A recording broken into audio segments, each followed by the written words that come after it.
Inspiring Island Women is brought to you by Pine Lighting Victoria. Eliminate the possibilities. Sharon Stevens-Smith wrote a poem recently called It's Never Too Late. In it, the Langford grandmother writes, "Time does not steal what still beats in your heart. Dreams have no ending, only a place to start." For Sharon, these aren't just words, but a philosophy, one she's lived by her entire remarkable life. This is about Humphrey the hippo. Sharon Stevens-Smith's current passion is writing children's books. But make no mistake, this Langford grandmother is one of the most fearless, ambitious adventurers that you'll ever meet. I don't care whether you're 12 or whether you're 112. No is not an option. Sharon was born and raised on Vancouver Island, and she credits her strength and passion for life to her mom. She said to me, even as a little girl, I want you to write down everything you want to do in your life. Doesn't matter how silly it could be. I mean, I remember writing down, I want to fly a plane, I want to ride a motorcycle, I want to go and work with the primates, I want to write a children's book.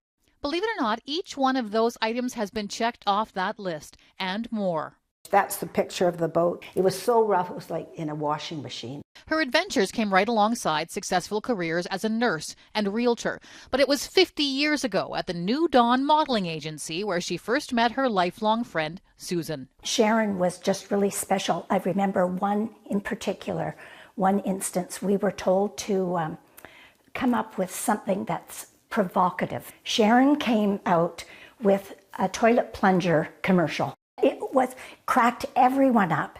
And that's when I knew I loved this lady. She just has a real different view of things. Later in life, she went back to university, her studies in anthropology taking her to Africa, where there was an unexpected offer. The chief of the Samburos wanted to buy me for 3 camels and 4 goats. Well, I said, I got to think about it.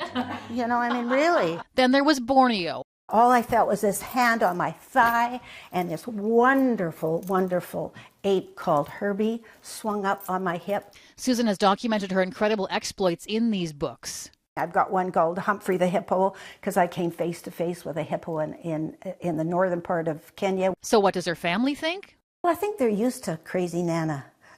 I think that they are. They just always say, "You go, Nana." That's what they always say, "You go, Nana." I almost feel like I'm sitting on the sidelines watching. Like it almost feels like it is very inspiring, but at times it can also be overwhelming. We're all in her dust. Though she's taken notes during all her travels, it wasn't until a year and a half ago that she started crafting her memories into books. When I turned 80, I thought, gee, I haven't got that many more years left. I better get cracking. So that's what I did. I started to write. And that's not all. She sculpts and paints. This is just one I did, and this is just out of my head. I don't know what it is. She has a green thumb and, most importantly, an insatiable energy, an appreciation for where she is and what she has. It's sort of a different time of my life, and I can't tell you how much I'm enjoying it. She's just a wonderful friend to have in life. Yeah, she's just a rock-solid person. Sharon Stevens-Smith is perhaps best encapsulated in a pin given to her by an elderly neighbor. It says, "She believed she could, so she did." And I thought, boy, he had me down. I mean, that was it. So I've always kept this. I thought it was lovely.